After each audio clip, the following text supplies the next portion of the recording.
Hello, everyone, and welcome to another one of our Avatar Bible studies. Today we are in Book 1 in Episode 6, the episode known as Imprisonment. And today, or imprisoned rather, but today we're going to be discussing imprisonment and the concept of justice. In the book of Galatians, chapter 3 and verse 28, we're going to use this as the basis for recognizing that fine line between rightly calling someone guilty, a criminal, and worthy of being treated as such, as opposed to treating someone as that, based simply on false assumptions and an inferior or an inaccurate view and status of them. In Galatians chapter 3 and verse 28, it reads, "There is neither Jew nor Greek," so there's no ethnic differences. "There's neither slave nor free," there's no social differences. "There's neither male nor female," no gender differences. "For you are all one," but notice, "in Christ Jesus." That will be key in discussing this concept of not only genuine justice, but genuine treatment of people on an equal and fair basis. In the book of Genesis, chapter 19, it notes and makes the observation that the judge of all the earth will do what is right. But until then, we have each other to deal with. And throughout all of human history, we have seen that human leaders have been human beings. Sometimes they got it right, other times, and most of the time, they got things wrong. When you put anyone in a position of power, it's either going to be used or abused, and more often than not, abused based on the perceptions or the accurate worldviews of the individuals holding that power. So, for example, during the time of World War II, when the United States looked at the attack that took place at Pearl Harbor, and of course rightly responded to that military act of aggression with a declaration of war. We also made the false assumption that anyone who bore the Japanese ethnicity was equally culpable for the crime committed in that act of war, in the bombing of our shipyards off of Hawaii. So, noting this point, then, you have to ask, what is the right way to enact this system of justice, to call one person a criminal and one person innocent?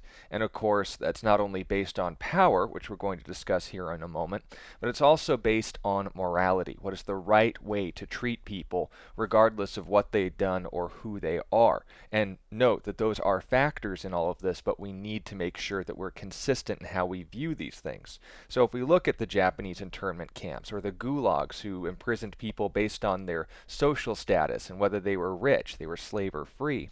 Or when we look at the trans-Saharan slave trade and see that people were declared guilty or subhuman based off of their ethnicity and color of their skin as compared to those in the Muslim community, their religious views. We look at all of that in history and are repulsed. Why?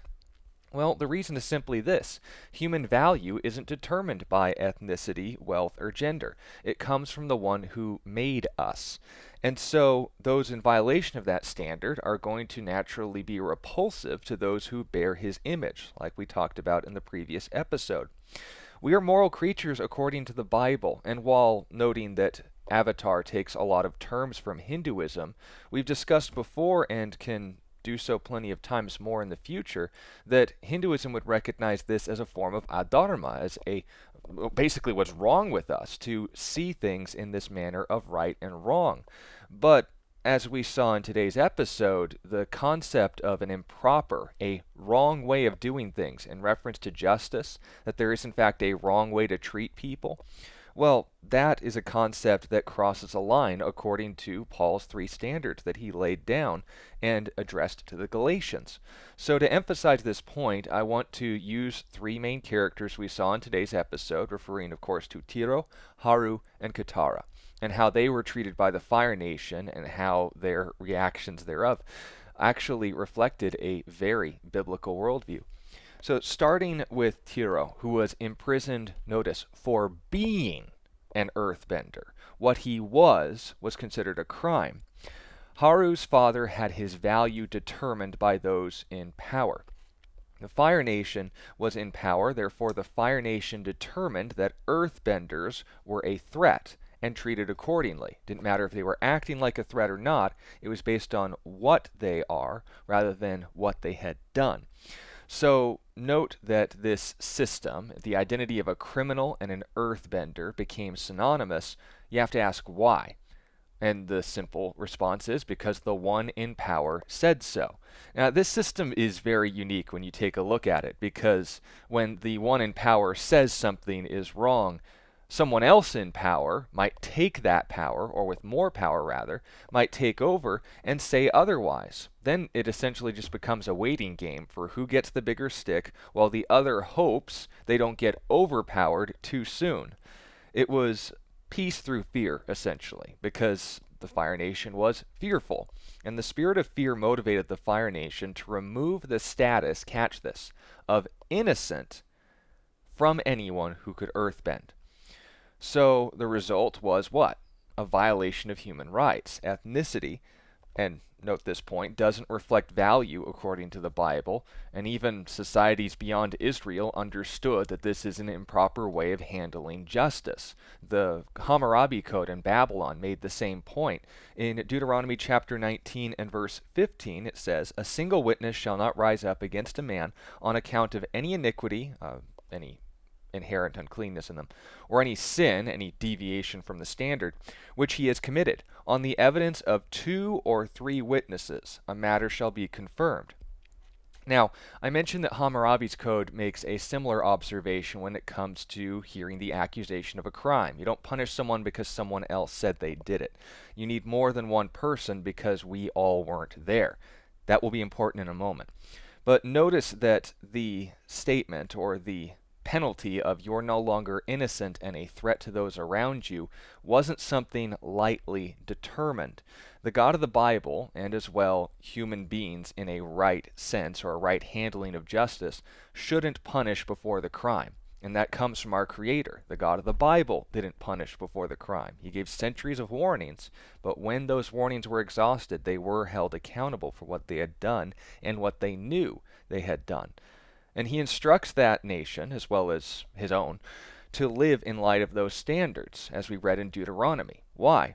Because God's in power, but also notice as well, God is in line with his own nature. Now, this is what's key, because we can use this system of, well, whoever has the gold rules. It's the golden rule of the world. Or you can say the person whose opinion matters most is the one holding a gun. But when it ultimately comes down to it, this isn't the only basis of justice, because we as human beings recognize that absolute truth and absolute morality are not a dictatorship, let alone a democracy. God himself laid down this concept basically, and when he created the universe, he not only did it right, he not only did it with his power, he said light exist and it did, but he also, in line with his nature, made light capable of functioning the way it was supposed to. So, dovetailing this off into the concept of justice, what's so important about treating people the right way? Well, because being made in the image of God, we want to see people in power do all things well. Why? Because the ultimate one in power does all things well. But we don't always do that, now do we? Let alone the Fire Nation always do that, now did they? And this is what brings us to our second point. When Tyro was imprisoned for being an earthbender, it was a system of fear that based itself on the idea that if you were an earthbender, you had committed a crime. But identity, is that how we determine guilt in some senses? Well, let's take for a moment this standard on the basis of 2 or 3 witnesses, an actual wrong being done.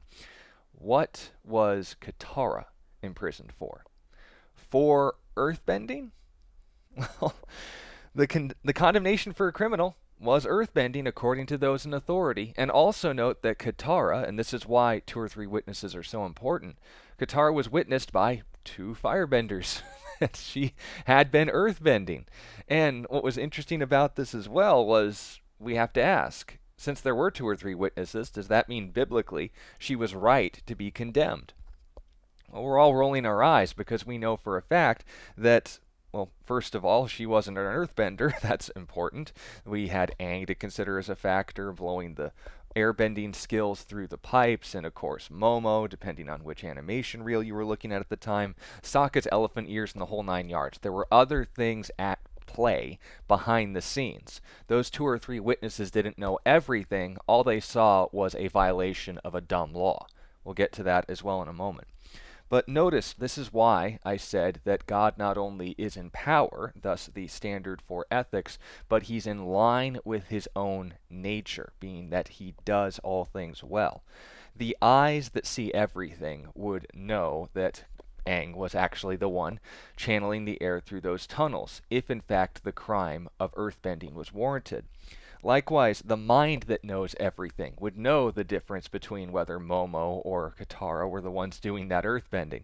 Likewise, and understand this as well, the nature of the being that does all things right by definition is going to be the standard and necessary components for where right and wrong comes from, then we won't mess it up when we encounter a situation where we have to decide, is this person guilty or are they innocent? The Fire Nation can't say that all Earthbenders are a threat because they don't have the mind that knows all things. They don't know if all Earthbenders are a threat to the Fire Nation. All they assumed that on was the assumption of fear. The Fire Nation couldn't have made that statement that Earthbenders were even a challenge to their society. All that was based on was insecurity on their part, and both are not a part of the perfect nature of God.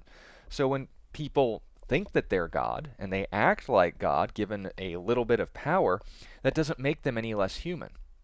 And understand as well, acting like God doesn't automatically make you perfect by nature. If I call myself a cat, that doesn't suddenly mean that I adopt all the characteristics of a feline. I can't jump up to, 5 times my body length, sometimes more, if I'm in a particular environment. I don't suddenly adopt a craving for tuna and so forth. I may be able to push myself, but I don't have a biological requirement to nap 18 hours a day, and so forth. But just because I call myself likewise God, if I say that I have the power, if I say I have the authority, I say I have the right to determine who is guilty and who is innocent on the basis of my perspective, I don't suddenly adopt a mind that knows everything and a nature that does all things right by definition. I can't say I'm God rightly because I'm not God. I don't have the characteristics that make him the right standard for morality and ethics, which is why he said that you need 2 or 3 witnesses, because we don't see everything, but he does, which is why we need to have harsh penalties for those who lie in court. The other note in the law of Moses is if you accuse someone of a crime and you are found to be lying, the charge of perjury in Israel was that you were to be accused and suffer the penalty of committing the crime you were trying to accuse someone of. This was especially important when you falsely accused people of crimes deserving of death. So, noting that point then, why is it so key that there's a difference, and we understand as much, between the leaders and those in power in this world, like the Fire Nation, and those who are beyond this world, like, well, I don't even have to say those, since the only one who has that right being God. Well, in 2 Timothy chapter 1 and verse 7, we read the following as a result of a relationship with God, that our connection to this absolute standard and source of morality produces the following. God has not given us a spirit of fear, but of power, love, and a sound mind.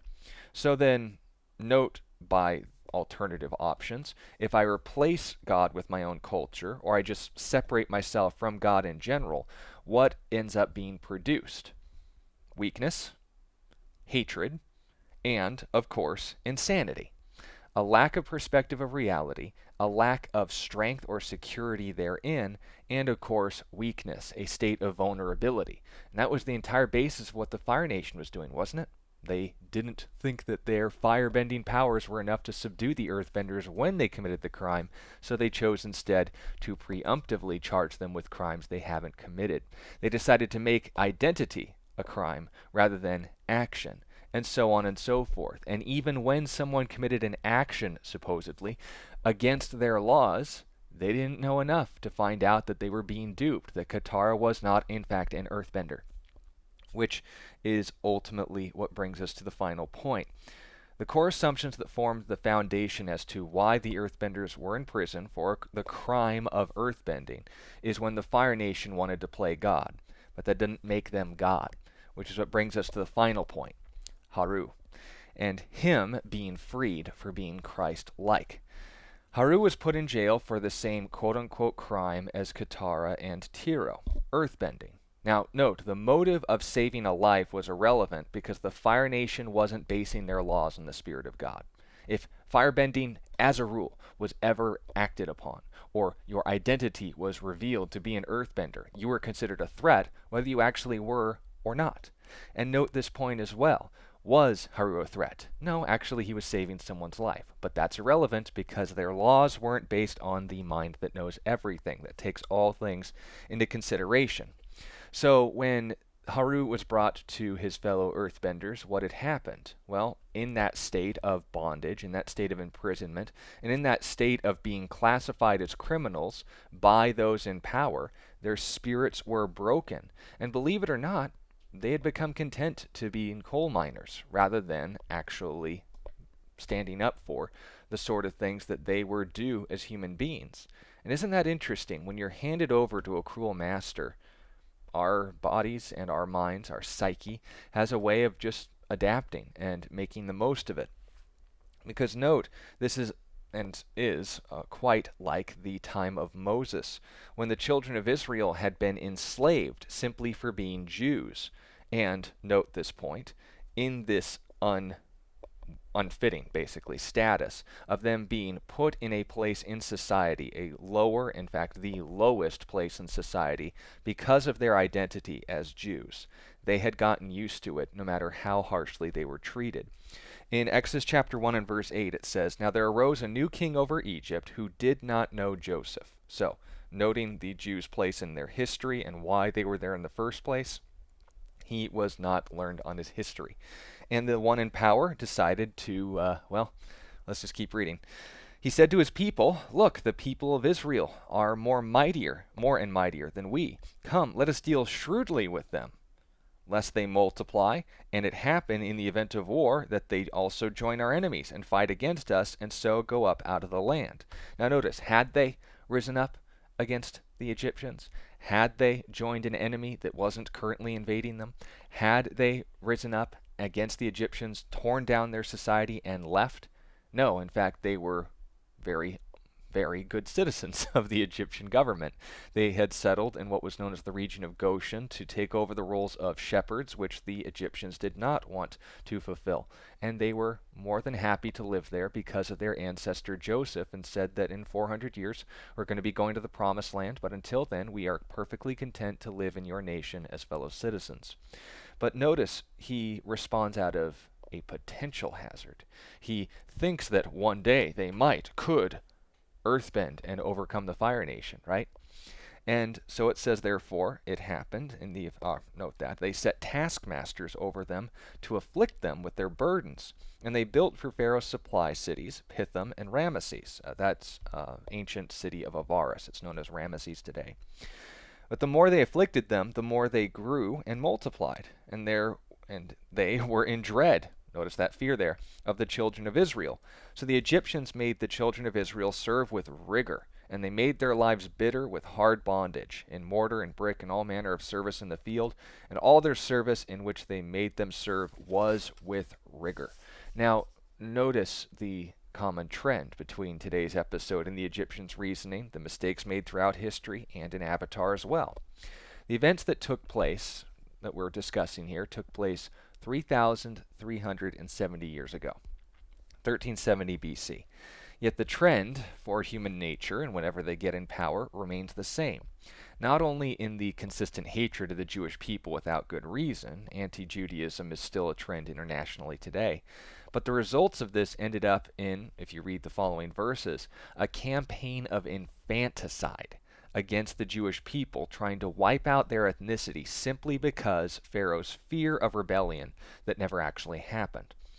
Now, it was when Moses saw this taking place, he outright murdered an Egyptian taskmaster. Now, this is where we expect the Jews to rise up against the Egyptians that violated their rights, correct?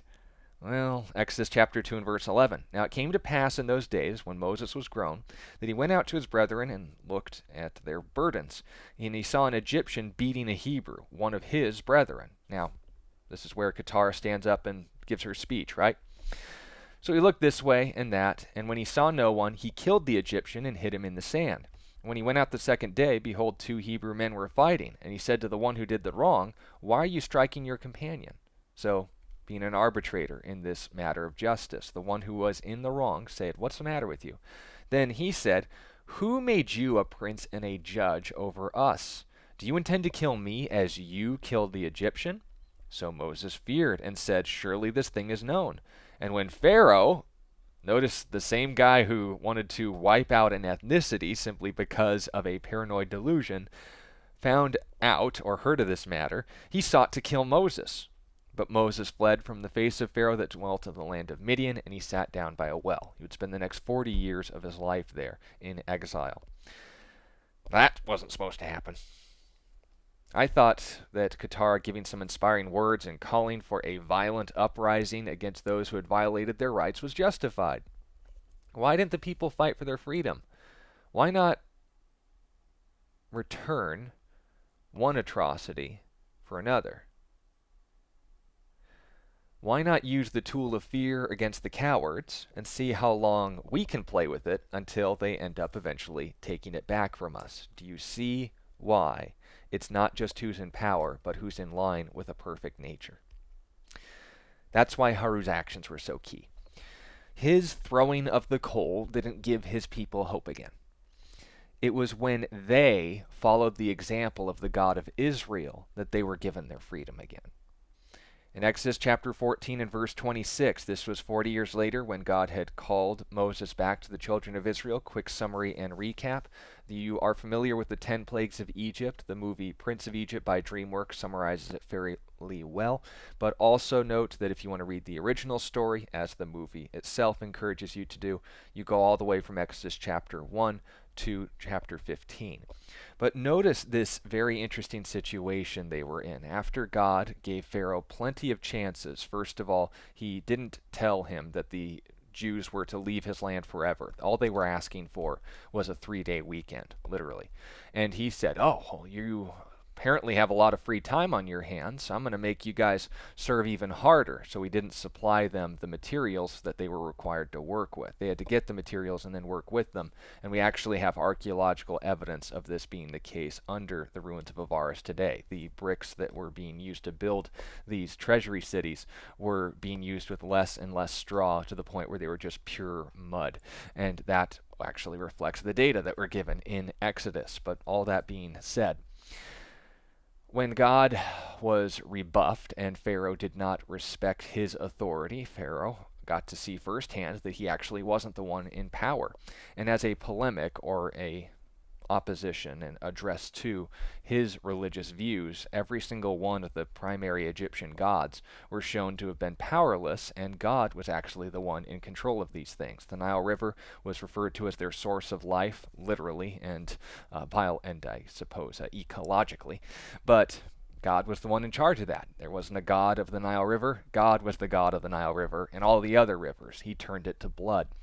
Then when Pharaoh said, oh, I'm sorry, can you consequences, take those away, and I'll let you go. And then God removed the consequences, and Pharaoh chose to harden his heart and said, no, I'm not letting you go now. Consequences are over. Why would I do anything like that? Well, the second plague came. He apologized. He said he'd free them if you took away the consequences. The second one actually amuses me because frogs were a symbol of fertility in Egyptian mythology, and so God multiplied the frogs. There were more frogs than they knew what to do with in the entire nation. They were just everywhere in their kitchens, in their pots, into their beds, everything. Just every time they stepped on something. And what was hilarious was when Pharaoh asked for the frogs to be taken away. God didn't take away the frogs. He just made them all die. So it was stinky. There were dead frogs everywhere. But the Egyptian magicians and the soothsayers, the people who could perform deception, magic tricks to imitate supernatural events, they said that, we can imitate this. Well, where am I going to make a frog appear out of nowhere? I don't know. I'll just look to the left. Oh, where am I going to turn water to blood? Well, I need to find some bloody water. Oh, our entire Nile River. It was easy for them to imitate these miracles with magic, with deception of the eye, sleight of hand. But what was interesting was the fourth plague, the lice. Well, I don't know how Moses was able to make those frogs appear out of everywhere, but I suppose he could have a deposit. I don't know how the Nile was turned to blood, but it was an impressive feat to be sure. Wait a minute. Lice. The plague of lice. And for those of you who probably have seen the Egyptian stereotype, they shaved their head, they shaved their eyebrows, they put in little mascara to replace it. The reason for that was because of their fear of bugs and lice. They were so wussified against the idea of being subjected to this sort of creature that they shaved themselves entirely in order to avoid that. Now, the Jews had no such qualms. They had the beards and the hair and everything else. But for some reason, when Moses was told by God, stretch out your hand over Egypt, and lice are going to come on all the Egyptians, but not on the Jews. Well, lice don't go after people who don't have any hair. They prefer hair. And yet they're avoiding the people with hair and going after the guys who only have mascara on. I can't train lice. And that is when they recognized this was the hand of God. But Pharaoh continued to reject God's authority and nature until finally it ended up with the Passover plague, and he finally just said, just get out of here. And they were set free. But going once again back, like he had done 10 times already, he sent the Egyptian army after them. And when they were cornered at the edge of the Red Sea and were hoping to cross, they didn't know why God had led them there. And notice, they weren't just following Moses. The cloud that was literally the presence of God was the one guiding them to this spot when the cloud stopped. And notice, it wasn't just like, oh, let's chase that cloud, that's God. No, there was a literal tornado of fire at night that kept them all warm, and a tornado of, well, cloud, obviously, that guided them by day. They set up their camp when it stopped, and they continued when it moved on. But noting this cloud, this Shekinah, literally as it was called, the glory of God, told them to go to the edge of this river, they thought they were trapped when the Egyptian army came to wipe them all out. Literally Adolf Hitler before it was considered entertaining, and here it was the response. The Lord said to Moses in verse 26 of chapter 14, stretch out your hand over the sea, that the waters may come back on the Egyptians, on their chariots, on their horsemen. So Moses stretched out his hand over the sea, and when morning appeared, the sea returned to its full depth, while the Egyptians were fleeing into it. So the Lord overthrew the Egyptians in the midst of the sea. The next chapter is celebrating this victory, where God, notice this, came to their defense for simply doing the right thing. Moses failed to free Israel when he killed one Egyptian. I don't think he threw coal at him, but notice the point is that he failed. God succeeded in freeing Israel when defending them from the entire Egyptian army. I'd call that a success, and therein lies the point. If our value comes from God and we allow someone to take his place, what does God do? He'll let us. He'll let us serve under a tyrant, but notice, the judge of all the earth is taking notes. He will do what is right. And also note that if we come back to him and end up under his authority once again, he will treat us not only with his perspective because he's the one now in power over our lives, but also one with the right nature to enforce it properly. Not Fire Nationly, not Egyptianly. And that's the key in all of this. In Christ Jesus was the verse that we started with. Galatians 3:28, there is neither Jew nor Greek. There is neither slave nor free. There is neither male nor female. You are all one in Christ Jesus. Under the Fire Nation, they make up laws based on fear. That's the constant for any human system. They can take your rights away based on things that may not even be a reality, like the Egyptians and this supposed rebellion they were all going to enact, but never did. Or the Earthbenders and them being labeled as criminals by definition. Or Katara being labeled an Earthbender without knowing all the facts. No one will come to your defense in those situations and under these cruel regimes. Why? Because they aren't the ones in power. They have no promise that someone will come to their defense, and obviously they're not going to want to take that risk. That's understandable. But understand this as well. If you have a relationship with Jesus and he's the one in power over your life, you can not only trust that his power will not only be able to preserve you in this life, but even from death, because, he showed that firsthand by rising from the dead first. Here's the key. They don't have to fear the abuse of power against them. Jesus himself observed, "Don't fear the man who can kill the body, but fear the one who can not only kill you, but throw your soul into hell." And this wasn't as a threat, it was a matter of perspective of power. Who's the one who you are ultimately going to trust to do right by you in terms of justice? It's going to be the one that is not only in power, he kind of has all the power, but also is perfect by nature. And that's what's key. That's the difference between God and the Fire Nation just acting like him. And that's what we need to understand as well. If you have a relationship with Jesus, that not only gives you the security of knowing that someone with more power is on your side, but even if the worst, as far as this world is concerned, is allowed to happen to you, he will be able to defend you in the situations where it's going to matter most. That is, not only in this life, but in the next. And also note as well, they don't have to be afraid or ashamed of who they are, earthbender or otherwise, because God loves them by definition. The one with the most power cares about them. So who cares if this little dinky kid with a stick is trying to abuse me? His perspective doesn't matter because I know someone with a bigger stick and knows how to use it a lot better. And this is the point. It's not because of who we are that our value is determined. Not based on who we are that justice is determined, or where we live. It's not based on who is necessarily in power that makes something right. It's not only what God does, but it's who he is. And this is what's ultimately the most important thing in all of this. Who's the only one who deserves the right to tell us what to do and what we shouldn't do? I'd say it's God, because he's not only the one with the most power, but he also knows the purpose for which we were made for.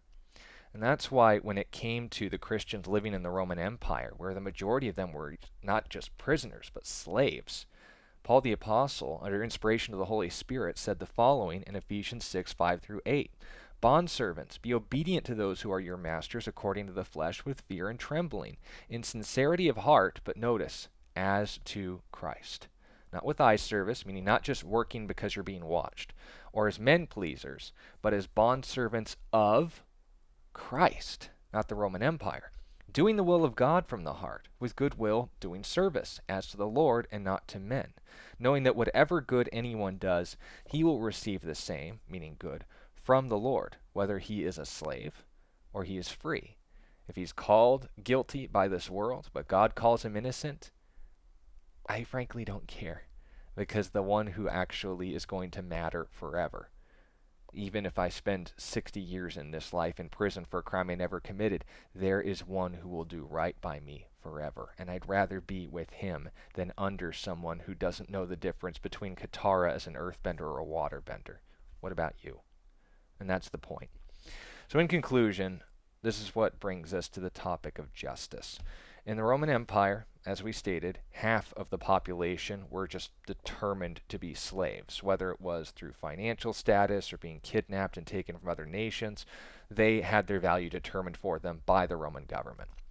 In Israel, they had a very strict definition of what someone who was guilty and who was innocent was, and also note what they could and couldn't be treated like, what were acceptable forms of punishment, or what were actual instances of crimes that wouldn't cross the line between right treatment of people and wrong treatment of people. Why? Because they had an objective understanding of what ought to be, of who they were modeling their justice system after. They didn't always get it right, but because that's, again, their people, and even good laws can be abused by bad people. But here's the point. Wherever we are, whether under the rule of a tyrant or not, we can be free. Whether we're called guilty in this world or not, we can stand before God innocent, because even those who abuse their power won't be allowed to do so forever. And God is capable of not only changing hearts and minds, like the Fire Nation that eventually put two and two together and realized, we kind of brought this on ourselves, but also noting as well the earthbenders who had lost all hope and had subjected themselves to this form of slavery and almost borderline torture. But here's the point that's being made. God is capable of protecting us just like Tyro did for his son. If we call God our Father, do you think he's going to treat us accordingly? And this is the real point. While cowards may or may not float, the judge of all the earth will do what is right by them. He will also do what is right by us. And that's what's key. We need to focus on our relationship with him and how he will do right by us, as well as use him to determine how we do right by each other. That's the foundation and basis of justice. So, I want to thank you all for your time and listening to this study. If you have any sincere questions, feel free to ask them. If you'd like to encourage the ministry, please do so. But most importantly, if you know someone who's a fan of this series or perhaps is familiar with these topics but could benefit from these insights, please share it with them. I look forward to discussing these things with you more in the comments and discussing things that you perhaps would like to discuss both in and outside of the themes we discussed in today's episode. But until then, I want to remind you that Jesus loves you and that he has a far better system of justice in store for us than this world could ever hope to offer. And it's from that confidence we have, not only in him, but its nature, that we have hope. God bless you.